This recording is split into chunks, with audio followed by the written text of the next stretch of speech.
का चैप्टर है कौन सा?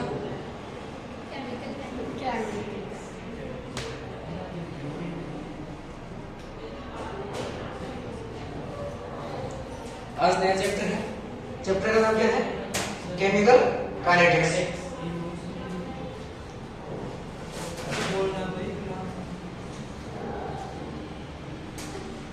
ठीक है, चैप्टर का नाम क्या है? Chemical kinetics.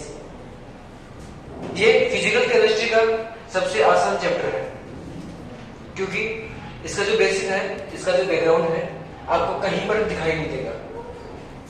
इसमें कंसेप्ट एकदम न्यू कंसेप्ट होंगे। सबसे पहले इसका पोस्टमार्टम करते हैं। केमिकल मतलब केमिकल। ये जो काइनेटिक्स टर्म है, ये एक ग्रीक वर्ड है किनेसिस, उससे मिलकर बना है।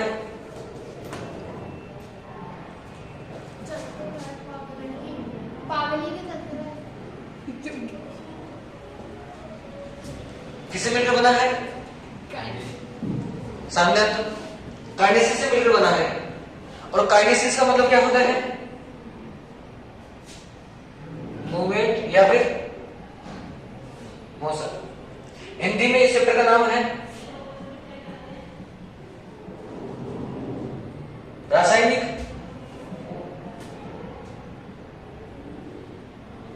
बलगतिकी। काइनेसिस का मतलब होता है मूवमेंट या मोशन, जिसको हिंदी में बोलते हैं गति। गति किसकी? केमिकल की। आपने एक चीज देखी होगी केमिस्ट्री में, रिएक्शन होगी या नहीं होगी, ये चीज डिसाइड करती है थर्मो डायनेमिक्स। आपने 11th क्लास में पढ़ा होगा थर्मोडायनेमिक्स, नहीं पढ़ा? पुरानी पाप याद कर लिया करो। उसमें एक टर्म आई थी डेल्टा जी, जिसको बोलते हैं गिब्स फ्री एनर्जी। ये चीज डिसाइड करता है कि रिएक्शन खुद होगी या फिर उसको पीछे से धक्का लगाना पड़ेगा। रिएक्शन होगी या नहीं होगी, ये चीज डिसाइड करती है थर्मोडायनेमिक्स। ठीक है, रिएक्शन की मूवमेंट कैसे होगी, किस स्पीड से होगी, कितना टेम्परेचर होगा, कैसे उसका मोशन होगा, कैसे उसकी मूवमेंट होगी, ये चीज डिसाइड करती है केमिकल काइनेटिक्स। इतना समझ में आया? चैप्टर का नाम समझ में आया? इस चैप्टर में आप पढ़ोगे कोई रिएक्शन है, यह है रिएक्टेंट, इसे क्या बना? प्रोडक्ट। जो रिएक्टेंट होगा उसकी कुछ ना कुछ कंसेंट्रेशन होगी, आएगा। जो प्रोडक्ट होगा उसकी कुछ ना कुछ, इसको हिंदी में बोलते हैं सांद्रता, है ना? यानी कि जो कंसेंट्रेशन है वो डिपेंड किस किस पर करती है, इन जो रिएक्शंस है वो किस किस पर डिपेंड करती है।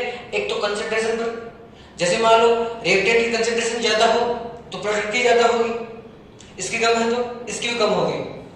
दूसरा टेम्परेचर पर, जैसे मान लो कंसेंट्रेशन आपने ठीक ठाक मिक्स करी, डिजोल्व करी, और आपने टेम्परेचर कम रखा तो रिएक्शन फास्ट होगी धीरे होगी? धीरे होगी। अगर आप टेम्परेचर हाई करते हो तो रिएक्शन का मेथड क्या होगा?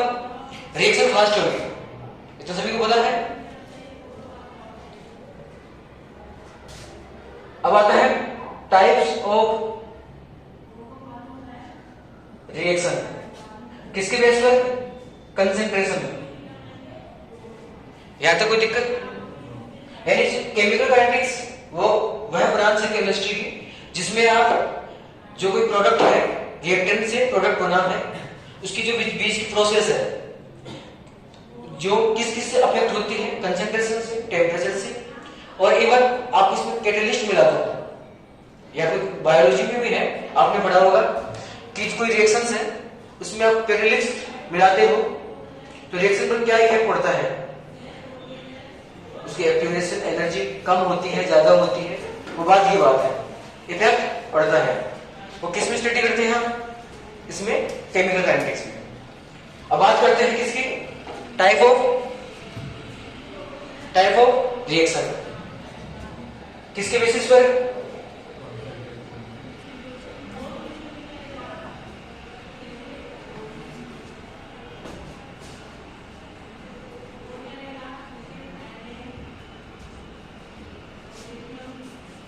पहले रिएक्शन टाइप है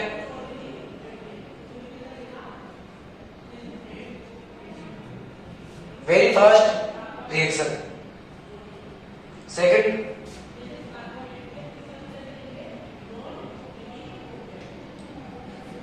मॉडरेट रिएक्शन, और third very slow reaction. Reaction 3 type की होती है कंसंट्रेशन बेसिस पर। पहली कौन सी है, वेरी फास्ट, सेकंड कौन सी है, मॉडरेट, थर्ड कौन सी है, वेरी स्लो। इसका एक एग्जांपल लेते हैं, किसका लेते, चंदू का लेते हैं। चंदू था, शादी में जिम नहीं गया, जिम में जानते हो, यह है अपना, आपका अपना चंदू, शादी में गया जिम नहीं, चंदू को मिल गई चांदनी, चांदनी के बाल, ठीक है। चंदू ने चांदनी को देखा, पहली नजर वही चश्मे वाली, और पहला प्यार, पहली नजर में प्यार हो गया चंदू को, ठीक है। चंदू शादी में घूम रहा था, थोड़ी देर बाद चंदू उसके पास में गए, उससे पहले एक चीज देखो, यही देखो आप, चंदू उसके पास गया, चंदू क्या करेगा, हाथ में गुलाब का फूल है, उसके पास गया, जाने में 1 मिनट लगा या फिर आधा घंटा लगा, 1 घंटा भी लग सकता है, क्योंकि चंदू ने पहले नोटिस किया होगा उसके हाव भाव कैसे है, अपने लायक है नहीं, ठीक है। तो उसने क्या करा, उसने चंदू को बोला तेरे जैसे 5660 आते हैं, ठीक है। तो चंदू बोलता है मेरे जैसे ही, कोई बात नहीं। दिल टूट गया चंदू का, यहां दिल बना था, यहां से ब्रेक हो गया, ठीक है। चंदू आया घर, जैसे घर पहुंचा, रॉयल स्टेज वेट कर रही थी चंदू का, दिल टूट गया चंदू का। अब आपको पता है दिल टूटने में क्या होता है, चंदू को गम हो गया, चंदू को मूव ऑन करना था, जानते हो मूव ऑन, यानी उस दुख से बाहर निकलना, जिसको निकलने में कितना टाइम लगा, 1 मंथ या फिर 1 साल या फिर पूरी जिंदगी। दुख ऐसी चीज होती है, निकलने में टाइम लगता है, ऐसे ही रिएक्शन से ध्यान देना। चंदू का मतलब यहां कंसंट्रेशन लेना, 2 रिएक्टेंट है, रिएक्शन करें, इतनी जल्दी रिएक्शन हुई कि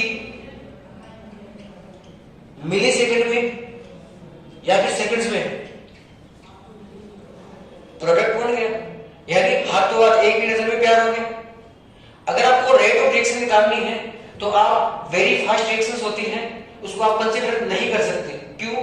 क्योंकि इसमें जो कंसंट्रेशन चेंज है, जिनका प्यार है, मिली सेकंड में सेकंड में हुआ है, जिसको आप मेजर नहीं कर सकते। नैनो सेकंड में हुआ है, वहां कोने पर जाओ,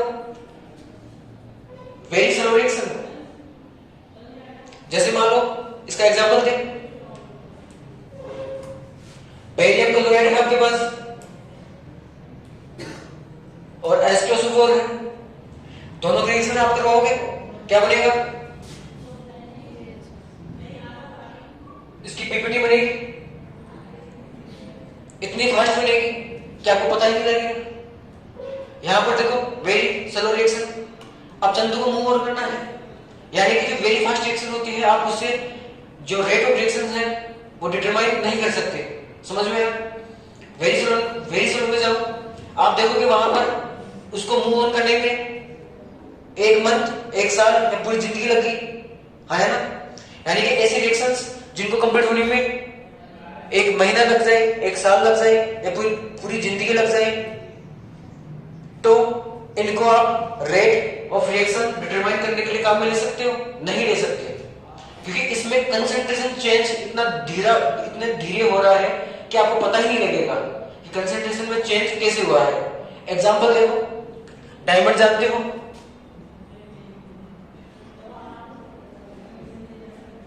डायमंड जानते हो? दिवाली आने वाली है, आप धनतेरस के दिन बाजार में जाओगे, ठीक है, क्या लेने? सर पानी पूरी खाने? नहीं, आपको लेना है डायमंड। आप डायमंड लेके घर आए, 15-20 साल व्यतीत हुए, आपने देखा ये जो डायमंड है ये ग्रेफाइट में चेंज हो रहे हैं।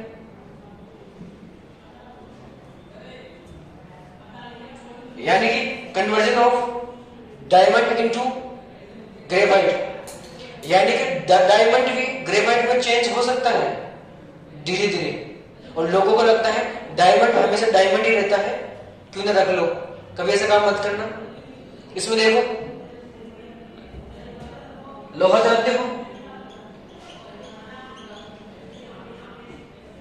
चंदू को मिल गया धोखा, चंदू गया मार्केट धनतेरस के दिन, एक चाकू खरीदा, ठीक है, घर ले गया, चंदू को डर लगा, चाकू से मरना उचित नहीं होगा, तो उसने क्या करा, चाकू को रखा बाहर, बारिश आई, मौसम बदला, आंधियां चली, और चाकू आयरन होता है, उसके ऊपर रस्टिंग होना स्टार्ट होगी। रस्टिंग का मतलब होता है जंग लगना। जैसे आपका माइंड गलत चुकी है, वैसे ही लोहे की जंग लगना स्टार्ट होगी, ताकि चंदू को मरने में आसानी हो, ठीक है, तड़प तड़प के इस दिल से ये आह निकलते रही, क्यों चंदू? यानी कि आप इसको determine of rate of reaction इसको काम में नहीं ले सकते, और ना ही इसको। अब बात करते हैं मॉडरेट रिएक्शन। इसमें देखो आप, चंदू ने उसको कितनी देर बाद प्रपोज किया, 1 मिनट, 2 मिनट, 10 मिनट, ठीक है, यानी कि ऐसी रिएक्शंस जिनको कंप्लीट होने में मिनट लगते हो या फिर कुछ टाइम का समय लगता हो, कुछ घंटे मान लो। जैसे दही जानते हो किससे बनता है?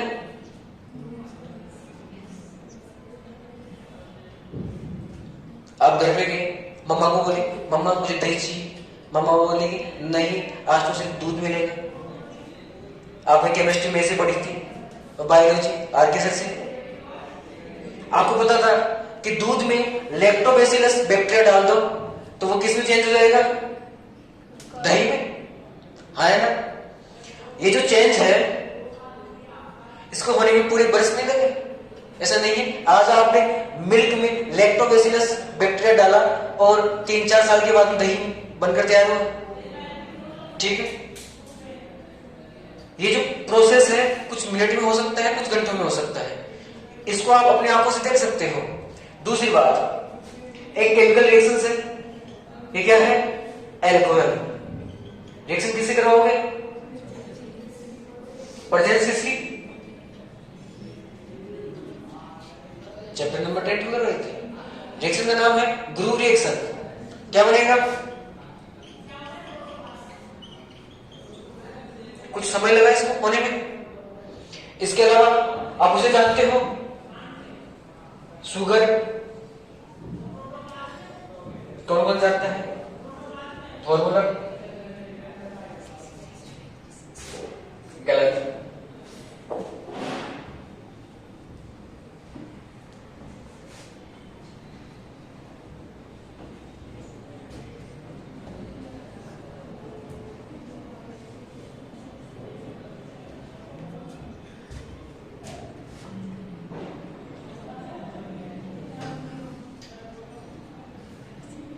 सुक्रोज, इसे आप क्या बोलते हो? शुगर। इसका आप इन्वर्जन करवाते हो, बायो में पड़ा हुआ, किसमें ब्रेक होगा?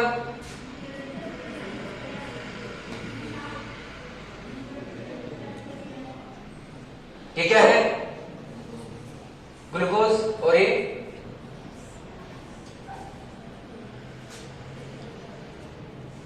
फ्रक्टोज। यानी कि ये जो प्रोसेस हुई है ये कुछ मिनट में या कुछ घंटों में हुई है। यानी कि आप इससे रेट ऑफ रिएक्शन डिटरमाइन कर सकते हो, है ना? यानी कि एग्जाम में क्वेश्चन आ जाएगा भी गलती से कि आप रेट ऑफ रिएक्शंस किससे डिटरमाइन करोगे। ये जो मॉडरेट रिएक्शंस होती हैं उनसे आप रेट ऑफ रिएक्शन डिटरमाइन कर सकते हो। रिएक्शन 3 टाइप की होती है, वेरी फास्ट जिससे उसमें कंसंट्रेशन चेंज सेकंड्स में या मिली सेकंड्स में होता है, जिससे आप रिएक्शन को डिटरमाइन नहीं कर सकते। दूसरी होती है वेरी स्लो, उसमें कंसंट्रेशन चेंज इतना धीरे होता है आपको पता ही नहीं लगेगा कि ये इसमें चेंज कब हुआ है। जैसे न्यूक्लियर डीके होता है, पढ़ा होगा आपने, जिसको हिंदी में बोलते हैं नाभिकीय क्षय। न्यूक्लियर न्यूक्लियस का ब्रेक होना, ठीक है।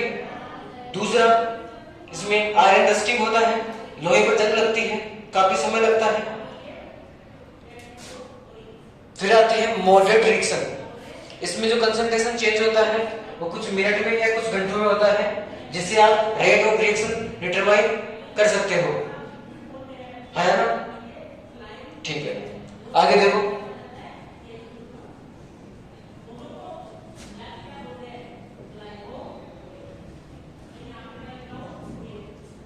अब आता है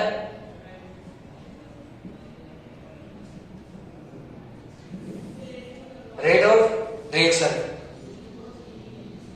ठीक है।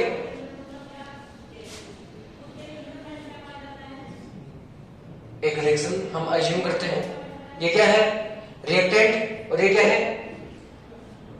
प्रोडक्ट। माना आपके पास तो टाइम है T1 पर इसकी जो कंसंट्रेशन है वो है 1 मोल मान लो, ठीक है। T1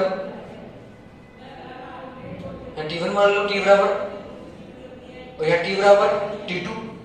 T2 पर कंसंट्रेशन क्या होगी? C2। यहां पर T1 पर इसकी कंसंट्रेशन क्या होगी? मोल में होगी, और इसकी मोल में होगी। यहां पर जाए तो C1 T1 पर इसकी C1 कितनी होगी? 1 मोल, ये हमने मानी है। अगर इसकी 1 मोल है T बराबर T1 टाइम पर, तो इसकी कितनी होगी? 0, क्योंकि अभी तक प्रोडक्ट बना नहीं है। अब ये इसकी इनिशियल फेज है जिसमें रिएक्टेंट कितना है? 1 मोल, ठीक है। अब ये 1 मोल टूटना स्टार्ट होगा, टूटकर किस में जाएगा? प्रोडक्ट में। तो एक टाइम ऐसा होगा T2 टाइम जिस पर इसकी कंसंट्रेशन कितनी हो जाएगी? 0 मोल, और इसकी कंसंट्रेशन कितनी हो जाएगी?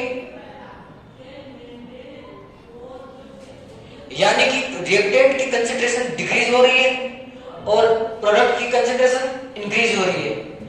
दिखाई दे रहा है?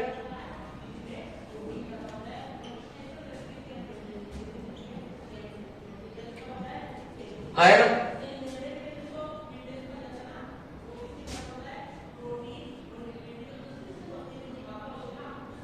इतना समझ में आया? डिक्रीज होने का मतलब क्या होता है? कम होना। T1 टाइम पर इसकी कंसंट्रेशन थी C1, जो 1 मोल हमने मानी है। उस वक्त प्रोडक्ट की कंसंट्रेशन कितनी होगी? 0, क्योंकि इसका डीके होना या रिएक्शन होना स्टार्ट नहीं हुआ है। फिर T2 टाइम पर इसकी कंसंट्रेशन हमने मानी C2। T2 टाइम ऐसा टाइम है जहां रिएक्टेंट कंप्लीट रूप से प्रोडक्ट में चेंज हो चुका है, तब इसकी कंसंट्रेशन कितनी होगी? 0 मोल। अगर इसकी 0 मोल हो गई तो कंप्लीट प्रोडक्ट की कंसंट्रेशन कितनी हो जाएगी? 1 मोल। सभी को समझ में आया इतना? आ गया? तो आती है रेट ऑफ रिएक्शंस, यानी कि आप रिएक्टेंट से प्रोडक्ट बनाते हो,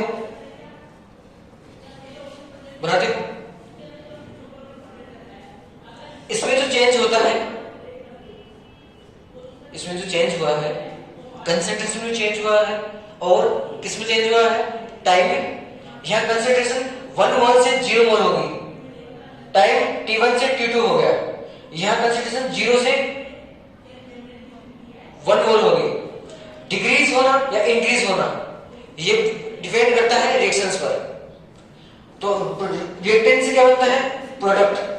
तो रेट ऑफ रिएक्शंस क्या होगी कि चेंज किसमें, कंसंट्रेशन में चेंज हुआ है। और किसके बेसिस पर, टाइम पर। ये पॉजिटिव और नेगेटिव दोनों हो सकता है, इसकी वैल्यू पॉजिटिव और नेगेटिव दोनों हो सकती है। लेकिन एक बात हमेशा याद रखना, जो रेट ऑफ रिएक्शंस होती है वो ऑलवेज पॉजिटिव होती है। यहां डिक्रीज होने की रेट पॉजिटिव नेगेटिव हो सकती है, यहां इंक्रीज होने की रेट पॉजिटिव नेगेटिव हो सकती है, लेकिन कंप्लीट रूप में rate of reactions always positive. यानी कि आप सोचो एक रिएक्शन में अभिकारक से रिएक्टेंट से प्रोडक्ट बना है, इसकी जो रेट ऑफ रिएक्शंस है, अभिक्रिया की जो दर है, दर रेट ऑफ रिएक्शंस वो पॉजिटिव ही होगी। ठीक है, समझ में आया?